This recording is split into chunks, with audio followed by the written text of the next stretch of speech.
Okay, so today we're going to be discussing how to cook your quail. After you dispatch your bird, instead of splitting it across the breast like you would a chicken, you go up the spine with a pair of nice chicken shears or a nice pair of scissors, and you cut the bird open on both sides of that spine and lay it out so you can fry it. I like to take the drumsticks off personally. It's totally up to you. If you want to pluck the bird, you can pluck it, then you have the skin. I just skin the birds. It's a lot quicker, a lot easier that way. I'm not actually going to show any video of dispatching a quail. I'm just not into that kind of stuff on the channel and things like that. There's probably videos out there. I just ain't into posting that kind of stuff up.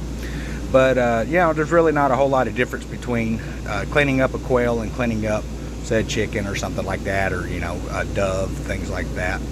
But I will say that when you if you're raising quail, you want to keep a healthy male to female ratio. So basically all I'm doing is dispatching the males. Here I'm just cooking up some of the quail that I've dispatched. I went out today and got rid of the excess males. I just bring them up to weight, fatten them up pretty good. I like to add a little bit of shaved onion to it, a little bit of garlic powder, and then just a splash of some Crystal's hot sauce. That's to my flavoring. You can cook it however you want. I usually will cook them over heat, and after they're pretty much done, I'll put a little bit of water in with the mix. That just helps to keep it moist, ensures that you don't overcook on the outside but not the inside. As you can see here, I've got 3 quail breasts to the side and the legs off to the other side.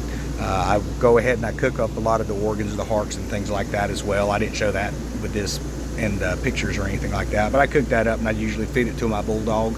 He really enjoys it. I'm not real big in eating organs, but I don't like anything to go to waste. But if you got any questions or ideas on how to cook, let me know.